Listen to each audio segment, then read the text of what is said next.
ഭക്തജന ലക്ഷങ്ങൾ ഒഴുകാൻ ഇനി ദിവസങ്ങൾ മാത്രമാണ് ബാക്കി. നട തുറക്കാൻ 9 ദിവസം, വൃശ്ചിക പുലരിക്ക് 10 ദിവസം. എന്തൊക്കെയാണ് ഒരുക്കങ്ങൾ, എന്തൊക്കെയാണ് ഭക്തരെ കാത്തിരിക്കുന്നത്? ഇടത്താവളങ്ങളിലെ അവസ്ഥ എന്താണ്? എരുമേലിയിലെ അവസ്ഥ എന്താണ്? പമ്പയിലെ അവസ്ഥ എന്താണ്? പമ്പ മണപ്പുറത്ത് സൗകര്യങ്ങൾ ഒരുങ്ങിയിട്ടുണ്ട്. ഭക്തർക്ക് വിരിവയ്ക്കാൻ, കുളിക്കാൻ, വിശ്രമിക്കാനുള്ള സൗകര്യങ്ങൾ എന്തായി? പന്തളത്തെ അവസ്ഥ എന്താണ്? ചെങ്ങന്നൂർ ഏറ്റവും അധികം, നമ്മുടെ ലേഖകർ പറഞ്ഞതുപോലെ തന്നെ മറ്റ് സംസ്ഥാനങ്ങളിൽ നിന്നുള്ള ഏറ്റവും അധികം തീർത്ഥാടകർ, അയ്യപ്പന്മാർ വന്നിറങ്ങുന്ന സ്ഥലമാണ് ചെങ്ങന്നൂർ. അവിടുത്തെ അവസ്ഥ എന്താണ്? ജനം ടിവിയുടെ ലൈവ് തോൺ രാവിലെ മുതൽ തുടരുകയാണ്. അനന്തപുരി മുതൽ പമ്പ വരെ കഠിനമന്റെ അയ്യപ്പ. ഈ ലൈവ് തോണിൽ മിസോറാം മുൻ ഗവർണറും മുതിർന്ന BJP നേതാവും പരിസ്ഥിതി പ്രവർത്തകനും വിശ്വാസികൾക്കൊപ്പം എന്നും നിലയുറപ്പിച്ചിട്ടുള്ള നമ്മുടെ ആചാര്യസ്ഥാനത്തുള്ള ശ്രീ കുമ്മനം രാജശേഖരൻ ചേരുകയാണ് ലൈവ് തോണിൽ. ശ്രീ കുമ്മനം രാജശേഖരൻ, ഹൈന്ദവ കേരളത്തിൻ്റെ നേതൃമുഖമായിട്ടുള്ള കുമ്മനം രാജശേഖരനും ജനം TV ലൈവ് തോണിൻ്റെ ഭാഗമാവുകയാണ്. രാജേട്ട, ശബരിമല തീർത്ഥാടനത്തിന് അതിൻ്റെ ഏറ്റവും വലിയ രീതിയിലേക്ക് എത്താൻ ഇനി ദിവസങ്ങൾ മാത്രമാണുള്ളത്. എങ്ങനെയാണ് ഇപ്പോഴത്തെ ശബരിമലയിലെ ഒരു വികസന പ്രവർത്തനങ്ങൾ അല്ലെങ്കിൽ അടിസ്ഥാന സൗകര്യങ്ങളെ അങ്ങ് നോക്കിക്കാണുന്നത്?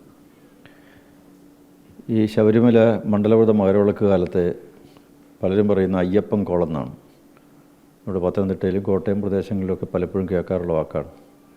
അയ്യപ്പൻ കോളാണ്. കാരണം കോടിക്കണക്കിന് അയ്യപ്പന്മാർ ശബരിമല ക്ഷേത്രത്തിലേക്ക് എത്തുകയാണ്.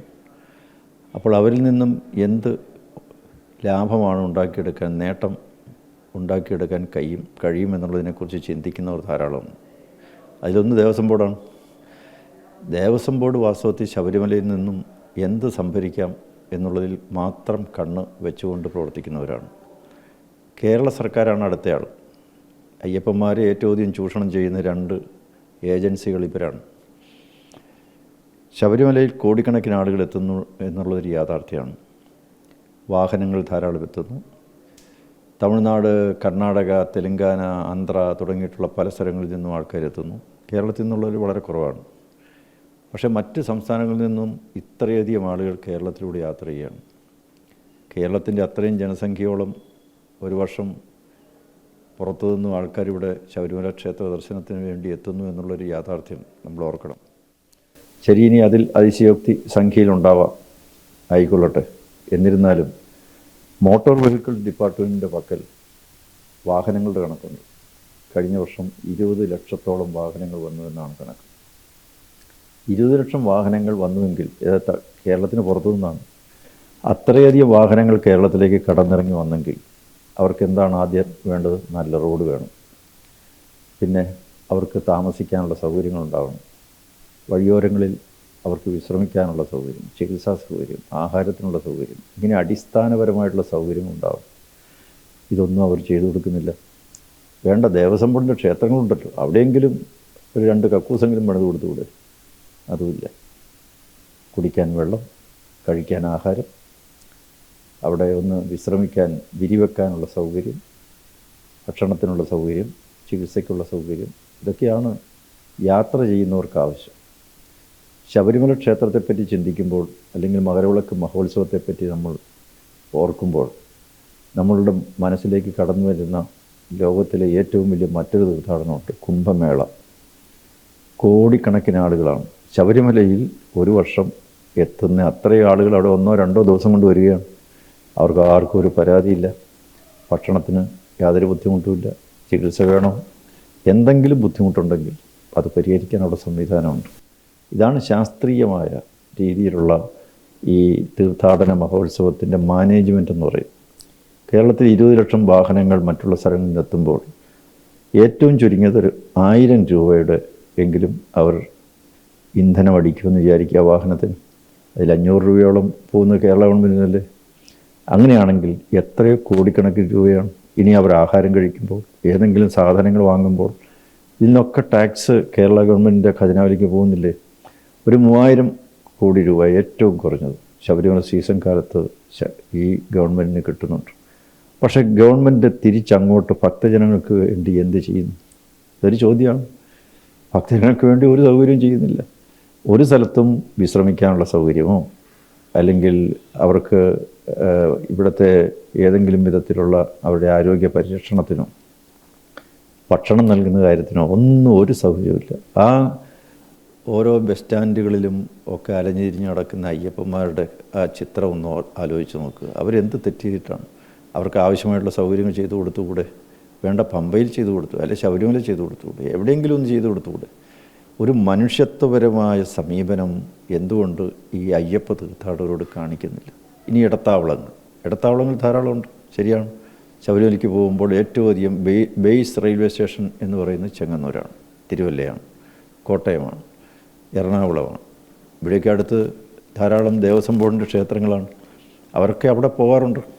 പണ്ടൊക്കെ കോട്ടയം തിരുനക്കര മഹാദേവ ക്ഷേത്രത്തിൽ വലിയ പന്തലിട്ട് അയ്യപ്പന്മാർക്ക് വിരിവെക്കാനുള്ള സൗകര്യം ഉണ്ടായിരുന്നു. ഇപ്പോൾ പന്തലും ഇല്ല, അയ്യപ്പന്മാർ അങ്ങോട്ടേക്ക് വരുന്നുമില്ല. അധികം അയ്യപ്പന്മാരൊന്നും ഇപ്പോൾ അങ്ങോട്ട് കയറുന്നില്ല. പണ്ടൊക്കെ ദേവസ്വം ബോർഡിൻ്റെ ബസ് അവിടെ നിന്ന് പുറപ്പെടുമായിരുന്നു.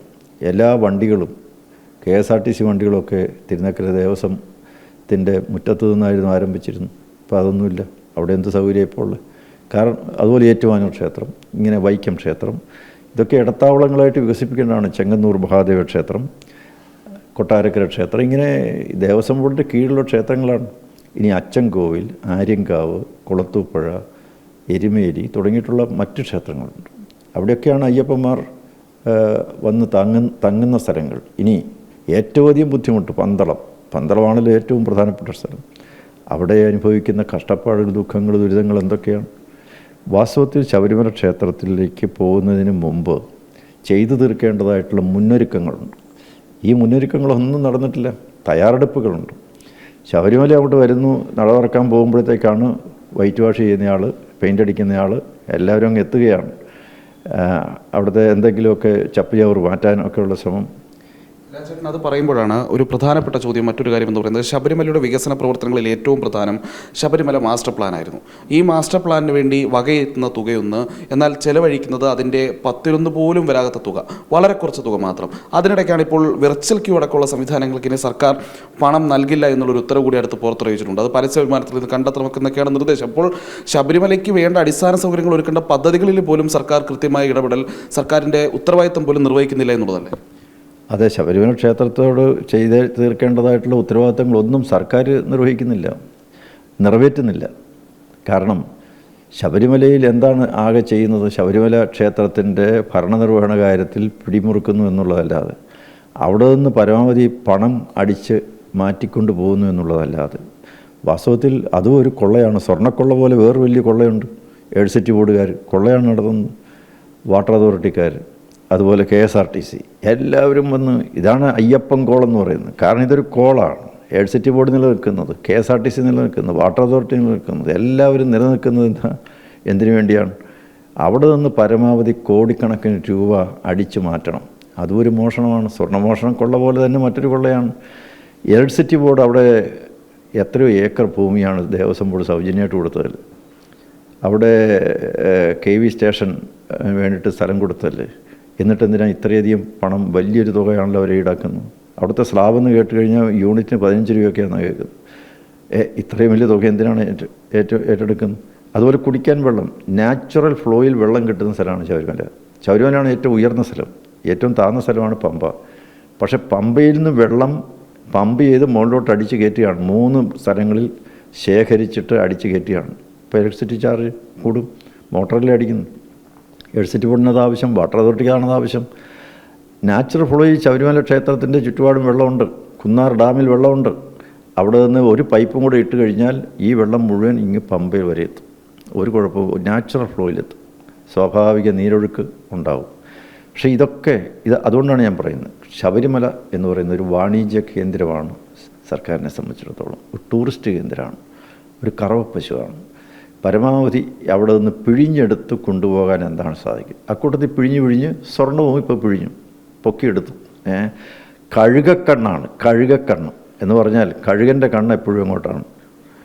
അവിടുത്തെ സ്വർണത്തിലേക്ക് അവിടെ വളരെ പ്രഭാപൂരിതമായി ആ ശ്രീകോവിലും എല്ലാം കാണുന്ന ഭക്തൻ ആ സ്വർണത്തിൽ ഈശ്വരനെയാണ് കാണുന്നത്, അയ്യപ്പനെയാണ് കാണുന്നത്. ഇവർ സർക്കാരും ദേവസ്വം ബോർഡും സ്വർണത്തിൽ കാണുന്നത് എന്താണ്? ഭഗവാനെയല്ല, അവർ ഭഗവാന് സ്വർണ്ണമാണ് കാണുന്നത്. മറ്റൊരു പ്രധാനപ്പെട്ട കാര്യം എന്നുള്ളത് നമ്മൾ ഈ അടിസ്ഥാന സൗകര്യ വികസനത്തിനപ്പുറത്തേക്ക് ശബരിമലയുടെ മൊത്തത്തിലുള്ള വികസന പദ്ധതികൾക്കപ്പുറത്തേക്ക് ഈ ക്രൗഡ് മാനേജ്മെന്റ് എന്ന് പറയുന്ന ഒരു വലിയ കാര്യം ശബരിമലയുടെ കാര്യത്തിൽ നടക്കേണ്ടതുണ്ട്. പക്ഷേ ഈ കഴിഞ്ഞ മാസപൂജകൾക്കാണെങ്കിലും ശരി നമ്മൾ കണ്ടതാണ് മണിക്കൂറുകളോളം ഭക്തർ ഒരു കാര്യവുമില്ലാതെ അവിടെ ക്യൂവിൽ നിന്ന് കഷ്ടപ്പെടുന്നു. കൃത്യമായ പോലീസ് സംവിധാനമില്ല, ആവശ്യത്തിന് പോലീസുകാരില്ല, അവർക്ക് വേണ്ട പതിവ് പോലെ തന്നെ കുടിവെള്ള സംവിധാനം ഒന്നുമില്ല. അപ്പോൾ വെർച്വൽ ക്യൂ സംവിധാനം അടക്കമുള്ള ആ സിസ്റ്റത്തിൻ്റെ പോരായ്മയും നമ്മളിവിടെ കാണുന്നുണ്ട്. ഈ തീർത്ഥാടന കാലത്തെങ്കിലും സർക്കാർ ഈ ക്രൗഡ് മാനേജ്മെൻറ്റ് എഫക്റ്റീവ് ആക്കാൻ അവിടെ എത്തുന്നവർക്ക് ഭക്ഷണവും വെള്ളവും അടക്കമുള്ള സൗകര്യങ്ങൾ ഒരുക്കാൻ ഒരു നിർദ്ദേശം എന്ന നിലയിൽ എന്തെങ്കിലും മുന്നോട്ട് വയ്ക്കാനുണ്ടോ? ഈ ക്രൗഡ് മാനേജ്മെൻ്റ് എന്ന് പറയുന്നത് വളരെ ശാസ്ത്രീയമായി പരിശീലനം നേടിയെടുത്ത് കൈകാര്യം ചെയ്യേണ്ട ഒരു കാര്യമാണ്. ആളുകൾ തിങ്ങിക്കൂടുന്ന സ്ഥലത്ത് ചുമ്മാ വെറുതെ അങ്ങോട്ട് പോയി ഉന്തി തള്ളി മറിച്ച് അവരെല്ലാം കഴുത്തിന് പിടിച്ചിട്ട് ഒരു തള്ളും തള്ളിയാൽ അതാണ് ക്രൗഡ് മാനേജ്മെൻ്റ് എന്നാണ് പോലീസ് ധരിച്ചിരിക്കുന്നത്. ഇതല്ല ക്രൗഡ് മാനേജ്മെൻറ്റ്. ഇതിനേക്കാളൊക്കെ എത്രയോ കോടിക്കണക്കിന് ആളുകൾ എത്തിക്കൊണ്ടിരിക്കുന്ന കുംഭമേള, അവിടെയൊക്കെ ക്രൗഡ് മാനേജ്മെൻറ്റ് എങ്ങനെയാണെന്ന് ഇവർ പോയി പഠിക്കട്ടെ. ദേവസ്വം ബോർഡും ദേവസ്വം മന്ത്രിയും എല്ലാവരും ഒന്ന് കുംഭമേള പോയി കണ്ടിട്ട് ക്രൗഡ് മാനേജ്മെൻറ്റ് പഠിക്കേണ്ടതാണ്. അതുപോലെ തന്നെ തിക്കും തിരക്കുമുള്ള നിരവധി സ്ഥലങ്ങളുണ്ട്. വലിയ മലമുകളിൽ വൈഷ്ണവദേവി ക്ഷേത്രം പോലെ, അമർനാഥ് പോലെ, ഇങ്ങനെ നിരവധി ക്ഷേത്രങ്ങളുണ്ട്. അവിടെയൊക്കെ എങ്ങനെ തിരക്ക് നിയന്ത്രിക്കുന്നു? കാരണം അതിനൊക്കെ പരിശീലനം സിദ്ധിച്ചവരാണ്. ഇതിനു മുമ്പ് അവിടെ ഉണ്ടായിരുന്നു. CRPFും അതുപോലെ തന്നെ BSFിൻ്റെ ഒക്കെ ആൾക്കാർ അവിടെ, റാപ്പിഡ് ആക്ഷൻ ഫോഴ്സൊക്കെ അവിടെ വന്ന് തിരക്ക് നിയന്ത്രിച്ചിട്ടുണ്ട്. അവർ തിരക്ക് നിയന്ത്രിക്കുമ്പോൾ ഒരു ഭക്തൻ്റെ ദേഹത്ത് പോലും അവർ സ്പർശിക്കില്ല. അല്ലാതെ തന്നെ സാധിക്കും. എവിടെയെങ്കിലും അവർക്കറിയാം എവിടെയാണ് തിക്കും തിരക്കും കൂടുന്നതിൻ്റെ കാരണം എവിടെയാണ്. എവിടെയോ ആരെങ്കിലും അല്പം ഒന്ന് കുനിയുകയോ വേറെ ഏതെങ്കിലും പെരുമാറുകയോ ഒക്കെ ചെയ്യുമ്പോൾ സംഭവിക്കുന്നതായിട്ടുള്ള ആ ഒഴുക്കിൽ സംഭവിക്കുന്ന മാറ്റമാണ്. അതവർക്കറിയാം. അത് പരിശീലനം കിട്ടിയവരാണ്. അവിടേക്ക് അവർ ആരെ സ്പർശിക്കാതെ കടന്നിറങ്ങിച്ചെന്നത് നിയന്ത്രിക്കും. അത് പരിശീലനം നേടിയവരാണ്. പക്ഷേ ശബരിമലയിൽ ഇപ്പോൾ ഈ വർഷം വരുന്ന പോലീസുകാരെല്ലാം അടുത്ത വർഷം വരും. KAP പുതിയ, ഞാനിപ്പോൾ കേട്ടതെന്ന് വെച്ചാൽ ഇപ്രാവശ്യം പാസ് ഔട്ടായിട്ടുള്ള ആൾക്കാരെയാണ് ഇപ്പോൾ അങ്ങോട്ടേക്ക് പറഞ്ഞയക്കാൻ പോകുന്നത്. അവർക്ക് ഒരുപക്ഷെ ഇത് ഒരു ആദ്യമായി കിട്ടുന്നൊരു പരിശീലനമായിരിക്കും. അപ്പോൾ പരിശീലനം നേടാൻ വേണ്ടിയിട്ട് അയക്കുന്ന ഫ്രഷായിട്ടുള്ള ആൾക്കാരാണ് പോലീസുകാരെ അങ്ങോട്ടേക്ക് വിടുന്നത്. പക്ഷേ അങ്ങനെയല്ല വേണ്ടത്. എൻ്റെ അഭിപ്രായത്തിൽ നല്ലൊരു പങ്ക്, ഒരു 70% എങ്കിലും പട്ടാളത്തെ ഏൽപ്പിക്കണം. അവർ പരിശീലനം നേടിയവരാണ്. ക്രൗഡ് മാനേജ്മെൻറ്റ് അവർക്കറിയാം. ഇനി രണ്ടാമത്തത്, ഇപ്പോൾ എന്താ ചെയ്യുന്നത്? ക്രൗഡ് മാനേജ്മെൻറ്റ് ചെയ്യുന്നത് എങ്ങനെയാണെന്നറിയോ? ആളിൻ്റെ എണ്ണം കുറച്ചിട്ടാണ്. ഇപ്രാവശ്യം 70,000 പേരേ പറ്റുള്ളൂ എന്നാണ് പറയുന്നത്. ആളിൻ്റെ എണ്ണം കുറച്ചിട്ടല്ല ക്രൗഡ് മാനേജ് ചെയ്യേണ്ടത്. വരുന്ന എത്ര പേര് വന്നു കഴിഞ്ഞാലും അവർക്ക് ആവശ്യമായുള്ള സൗകര്യങ്ങൾ ചെയ്തു കൊടുക്കുകയാണ് ഭരണാധികാരികളുടെ കടമ. അല്ല, ആളെ കുറച്ചിട്ടല്ല. ദർശനത്തിനുള്ള അവസരം നിഷേധിച്ചിട്ടില്ല. അതുകൊണ്ട് എനിക്ക് പറയാനുള്ളത്, അവിടെ എത്തുന്ന എത്രയോ ആളുകളെത്തി. പണ്ട് കാലത്തും എത്രയോ ആളുകൾ അവിടെ എത്തിയിട്ടുണ്ട്. ഒരു കുഴപ്പമുണ്ടായിട്ടില്ലല്ലോ. ലക്ഷക്കണക്കിന് ദിവസവും 1,25,000 30,000 പേര് വന്നിട്ട് ഒരു കുഴപ്പം കൂടാതെ ദർശനത്തിന് സൗകര്യം ചെയ്തു കൊടുത്തിട്ടുണ്ട്. പക്ഷേ ഇപ്പം ആളെ കുറച്ച് കൊണ്ടുവരികയാണ്. ഒന്ന്, ഇത് ശബരിമലയിൽ എത്തിച്ചേരാനുള്ള ഒരു ഭക്തൻ്റെ അവകാശത്തിനും സ്വാതന്ത്ര്യത്തിനും നേരെയുള്ള ഒരു കടന്നാക്രമണമാണ്, കയ്യേറ്റമാണ്. ഒരിക്കലും ഒരു ഭക്തനും അവിടെ ദർശനം നിഷേധിക്കാൻ പാടില്ല. അതവരുടെ മൗലികാവകാശമാണ്, ഭരണഘടനാദത്തമായ അവരുടെ അവകാശമാണ്. അത് നിഷേധിക്കാൻ പാടില്ല. രണ്ട്, അവരുടെ നിന്നും ആ വക കാര്യങ്ങൾക്ക് വേണ്ടി പണം പിരിക്കാൻ പാടില്ല. ഏത് കാര്യവും അവിടെ സൗജന്യമായിരിക്കണം. ധർമ്മശാസ്താവാണ് ശബരിമല അയ്യപ്പൻ, ധർമ്മശാസ്താവാണ്. ആ ധർമ്മശാസ്താവ് നിലകൊള്ളുന്ന ആ അയ്യപ്പൻ്റെ പരമചൈതന്യം കുടികൊള്ളുന്ന ആ ശബരിമല ക്ഷേത്ര സന്നിധാനം സമദർശനത്തിൻ്റെ സന്നിധാനമാണ്. അവിടെ എത്തുന്നവർക്ക് ഭക്ഷണം കൊടുക്കണം. അവിടെ എത്തുന്നവർക്ക് സൗജന്യമായിട്ട് താമസിക്കാൻ, വിരിവെക്കാനുള്ള സൗകര്യങ്ങൾ ചെയ്തു കൊടുക്കണം. അവർക്ക് ആവശ്യമായുള്ള ചികിത്സാ സൗകര്യങ്ങൾ ഏർപ്പെടുത്തണം. അവർക്ക് കുടിക്കാൻ വെള്ളം കൊടുക്കണം. അവർക്ക് വേണ്ടതെല്ലാം ചെയ്തു കൊടുക്കണം. അവർക്ക് മലമൂത്ര വിസർജനത്തിനുള്ള സൗകര്യങ്ങൾ ചെയ്തു കൊടുക്കണം. എല്ലാ സൗകര്യങ്ങളും ചെയ്തു കൊടുക്കണം. സൗജന്യമായിട്ട് ചെയ്തു കൊടുക്കണം. അദ്ദേഹം കൃത്യമായി പറഞ്ഞു വെക്കുന്നുണ്ട് ശബരിമലയിലെ ഇപ്പോഴത്തെ വികസന പ്രവർത്തനങ്ങളുടെ പോരായ്മ, അടിസ്ഥാന സൗകര്യ വികസനമില്ലായ്മ, ഒപ്പം തന്നെ വരുന്ന ഭക്തർക്ക് വേണ്ട സൗകര്യങ്ങൾ ഏർപ്പെടുത്തുന്നതിന് പകരം ഭക്തരെ പിഴിയുന്നൊരു സമീപനം സംസ്ഥാന സർക്കാരും ദേവസ്വം ബോർഡുമൊക്കെ സ്വീകരിക്കുന്നു എന്നുള്ളത് അദ്ദേഹം ചൂണ്ടിക്കാട്ടുന്നു. അതോടൊപ്പം തന്നെ തീർത്ഥാടന കാലത്ത് ഏറ്റവും നിർണായകമായ ക്രൗഡ് മാനേജ്മെന്റ് സംവിധാനത്തിൽ നിലവിലുള്ള എല്ലാ സിസ്റ്റവും പാളിച്ചയിലാണ് എന്നുള്ളതാണ് അദ്ദേഹം ചൂണ്ടിക്കാട്ടുന്നത്. ഭക്തരെ കുറച്ചല്ല, ഭക്തർക്ക് ശബരിമലയിലെത്തി ദർശനം നടത്താനുള്ള അവകാശം നിഷേധിച്ചുകൊണ്ടല്ല ക്രൗഡ് മാനേജ്മെന്റ് നടപ്പിലാക്കേണ്ടത്. പകരം പരിശീലനം സിദ്ധിച്ച സൈന്യമടക്കമുള്ള സംവിധാനങ്ങൾ ഉപയോഗപ്പെടുത്തിക്കൊണ്ടായിരിക്കണം ക്രൗഡ് മാനേജ്മെന്റ് അടക്കം നടത്തേണ്ടതെന്നും അതോടൊപ്പം തന്നെ ശബരിമലയെത്തുന്ന ഓരോ ഭക്തനും അവന്റെ ഭക്ഷണമാണെങ്കിലും പാർപ്പിടമാണെങ്കിലും മറ്റ് സൗകര്യങ്ങളാണെങ്കിലും എല്ലാം സൗജന്യമായി നൽകണമെന്നും അദ്ദേഹം നമ്മോട് പറയുന്നു.